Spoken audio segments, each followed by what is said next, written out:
Basically जो हमारी forces हैं उसका प्रोफाइल, उसको युवा प्रोफाइल बनानी, यंग प्रोफाइल बनाने के लिए एक स्कीम है। एक प्रायोरिटी दी जाएगी कि जितनी भी हमारी ये पुलिस फोर्सेस हैं, सेंट्रल आर्म्ड पुलिस फोर्सेस हैं, उसमें ऑलरेडी अनाउंसमेंट्स हो चुके हैं गवर्नमेंट की तरफ से कि कितना परसेंटेज इनको रिजर्वेशन मिलेगा। जो लोग बाहर भी जा रहे हैं उनके लिए भी बाहर कम अपॉर्चुनिटी नहीं मिलेगी, रीज़न बीइंग कि वो एक ट्रेंड सोल्जर की तरह यहाँ से जाएंगे। उस रेगुलर करने के लिए एक बड़ा सिस्टमेटिक प्रोसीजर होगा कि उनको उनकी पूरी परफॉर्मेंस चेक की जाएगी कि पिछले 4 सालों उन्होंने कैसे काम किया है। एक मेरिट बेस पे वो चीज़ एक बड़े सिस्टमेटिक तरीके से उसको 25% को सिलेक्ट किया जाएगा। तो जब एक डिसिप्लिन और स्किल्ड युवा जब अगर 4 साल के बाद अगर बाहर भी आएगा तो मेरे हिसाब से उसके लिए बहुत सारे दरवाजे खुले होंगे, उसको बहुत सारी अपॉर्चुनिटीज़ मिलेंगी। अलग अलग लोगों के नज़रिए अलग अलग हैं। सो कई लोग इसको पॉजिटिव तरीके से देख रहे हैं, कई लोग इसको अलग तरीके से देख रहे हैं। मैं एक बार दोबारा कहना चाहूँगा कि हमारे जो टैलेंटेड युवा हैं वो अपना टाइम वेस्ट ना करें।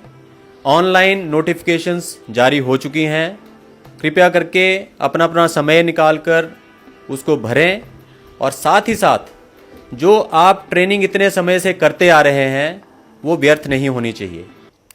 आप देख रहे हैं यंग बाइट्स, मैं हूं आपके साथ पूजा ठाकुर। आज के हमारे आइडियाज एक्सचेंज के प्रोग्राम में मैं बात करने जा रही हूं अग्निपथ स्कीम को लेकर, जिसकी चर्चा के लिए हमारे साथ जुड़ने जा रहे हैं PRO defence Jammu lieutenant colonel Devendra Anand ji. सबसे पहले आपका बहुत बहुत स्वागत है यंग बाइट्स में और बहुत बहुत शुक्रिया हमें अपना कीमती समय देने के लिए। Thank you.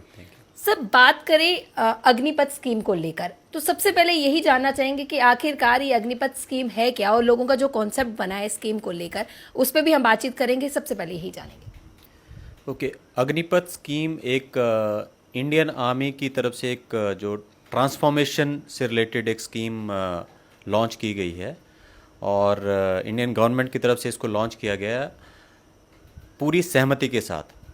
अभी पिछले कई दशकों से एक्चुअली इंडियन आर्मी में टाइम टू टाइम स्टडीज़ हुई हैं। जब भी कोई वॉर हुए हैं, कारगिल वॉर, उसके बाद भी स्टडीज़ हुई थी, तो उसमें कुछ एक रिकमेंडेशंस की जो कमियां उस टाइम महसूस की गई सिस्टम द्वारा कि उसको कैसे पूरा किया जाए।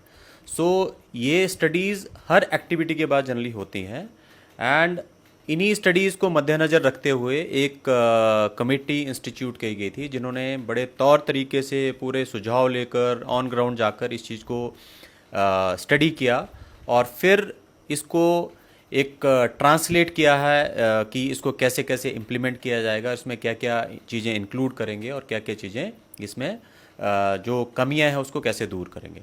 सो एक ट्रांसफॉर्मेशन से रिलेटेड स्कीम है और बेसिकली जो हमारी फोर्सेस हैं उसका प्रोफाइल, उसको युवा प्रोफाइल बनानी, यंग प्रोफाइल बनाने के लिए एक स्कीम है जो presently it is said that जो हमारा एज प्रोफाइल है वो करीब 32 ईयर्स के आसपास है।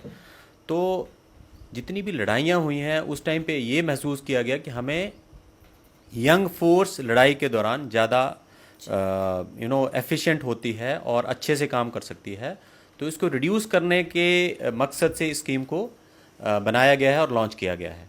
नाउ इस स्कीम को इम्प्लीमेंट करने से जो हमारा 32 साल का एज प्रोफाइल था वो आ जाएगा 26 ईयर्स पे over a period of time. So it will be very very efficient. ये बड़ी अच्छी स्कीम रहेगी फोर्सेस के लिए भी और ओवरऑल इंडियन गवर्नमेंट के लिए भी।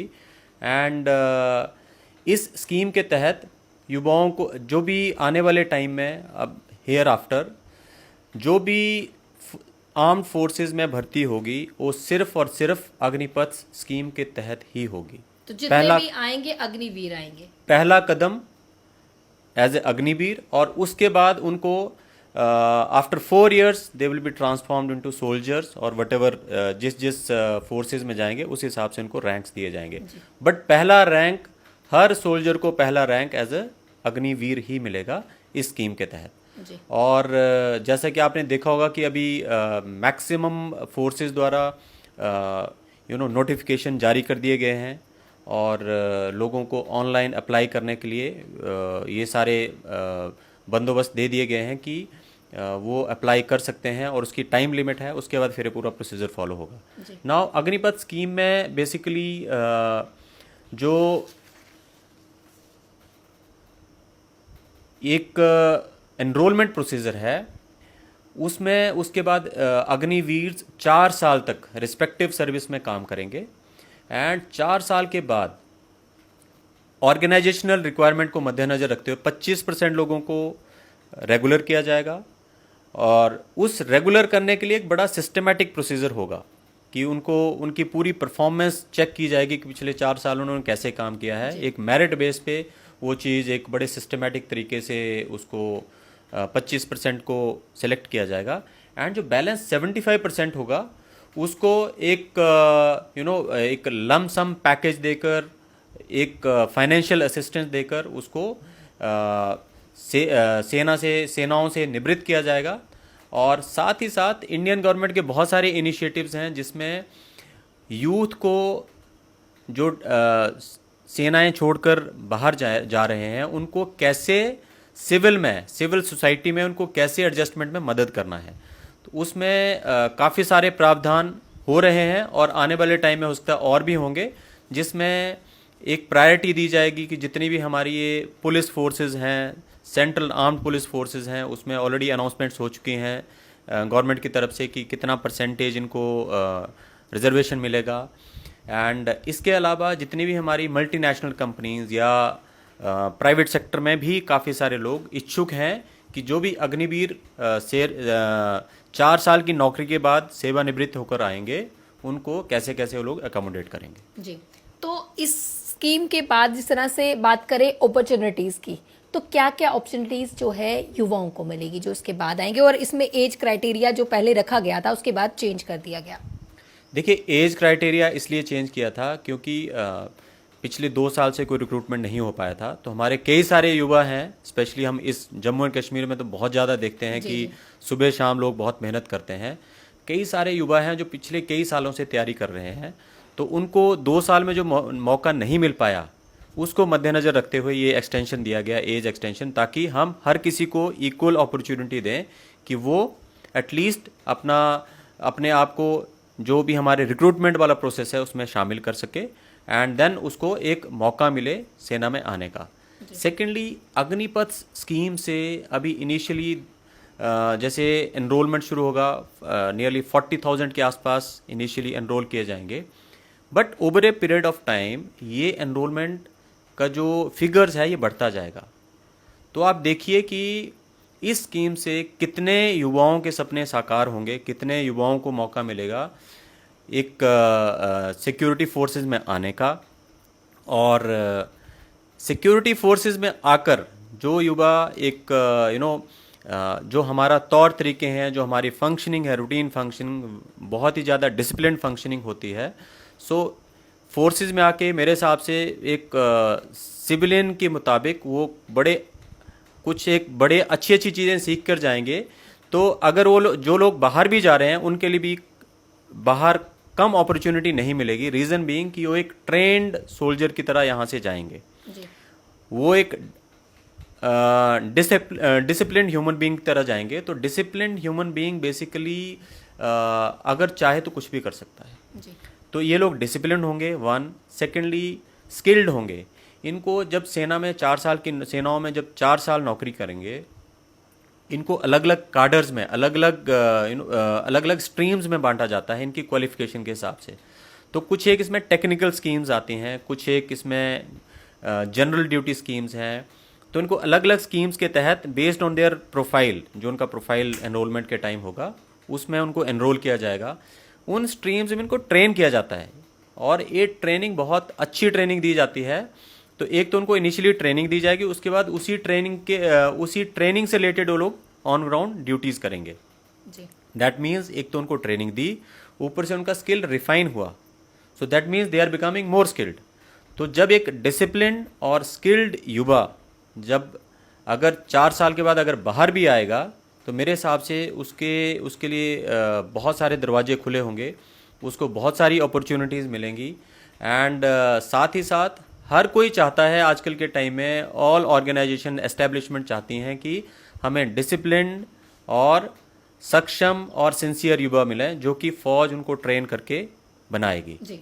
अग्निपथ की स्कीम जब से अनाउंस की गई है उसके बाद से ही पॉलिटिकल पार्टीज की बात की जाए, युवाओं की बात की जाए, तो वो सड़कों पर उतरे और उनका एक ही सवाल था। कितनी भी पॉलिटिकल पार्टीज जो प्रदर्शन कर रही थी, यहाँ युवा जितने भी प्रदर्शन कर रहे थे, अभी देखा होगा आपने हाल ही में किस तरह से इस पर जो है लगातार बात चल रही है। सबकी जबान पर एक ही सवाल था कि आखिरकार 4 सालों के बाद वो युवा करेगा क्या। तो सबसे पहले जो जो अपॉर्चुनिटीज उसे मिलेगी, आप थोड़ा सा उस पर बता दीजिए कि इनका जो कॉन्सेप्ट है वो किस तरह से क्लियर करेंगे। देखिए, एक तो मैंने आपको बताया कि जो 4 साल ये लोग फोर्सेस में काम करेंगे, उस दौरान इनको एक तो डिसिप्लिन, सबसे प्राइम जो लाइफ की सबसे इम्पॉर्टेंट रिक्वायरमेंट है वो, दूसरा skill development and skill refinement. तो इनको स्किल्ड तौर पर इनकी रिफाइनमेंट होगी। तीसरा, ये लोग इनको जो रेलेवेंट सर्टिफिकेट्स, एजुकेशनल क्वालिफिकेशन में भी इनका इम्प्रूवमेंट होगा, बिकॉज वो इंडियन आर्मी ने ऑलरेडी कई जगह मेमोरेंडम्स ऑब्लिक कई जगह ये क्लैरिफिकेशन हो चुका है कि इनको जब ये लोग सेवानिवृत्त किए जाएंगे तो इनको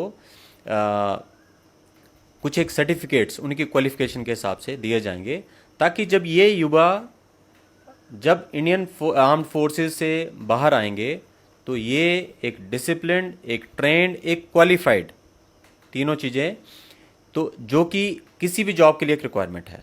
सो ये तीनों रिक्वायरमेंट पूरी करके आएंगे। साथ ही साथ इनको एक लमसम पैकेज, एक जो ऑलरेडी डिफाइंड है, सेवा निधि के तौर पर इनको दिया जाएगा अपार्ट फ्रॉम देयर सैलरी।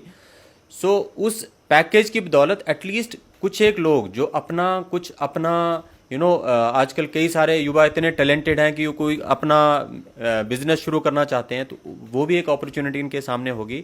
जिसने फोर्सेज में ज्वाइन करना है, जो भी हमारी पुलिस फोर्सेज हैं, उसमें already maximum state governments agree कर चुकी हैं कि कुछ परसेंटेज वो लोग अपनी अपनी फोर्सेज में शामिल करेंगे इसमें से।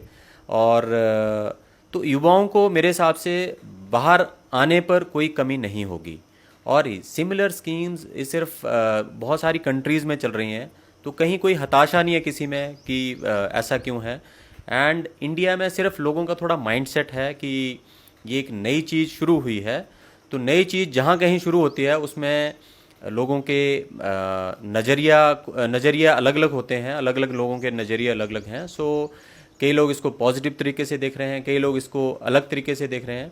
सो मेरे हिसाब से अगर इसको होलिस्टिकली एक नेशन के लिहाज से, एक ऑर्गेनाइजेशन के लिहाज से देखा जाए, तो ये स्कीम बहुत ही अच्छी है और ये ओवरऑल नेशन के इंटरेस्ट में है, ऑर्गेनाइजेशन के इंटरेस्ट में है। और इवन युवा अभी समझ नहीं रहे हैं, बट ये युवाओं के भी उनके भी इंटरेस्ट में है। उनको इतना सक्षम बनाएगी कि वो इतने कैपेबल होंगे जब बाहर भी आएंगे कि वो जहाँ कहीं कदम रखेंगे, जिस भी दिशा में जाना चाहेंगे, उनके साथ साथ वो एक अच्छा रिज्यूमे उनका चलेगा, क्वालिफिकेशन चलेगी, स्किल चलेगा, उनका डिसिप्लिन होगा, तो जो चाहेंगे वो बाहर आकर कर पाएंगे।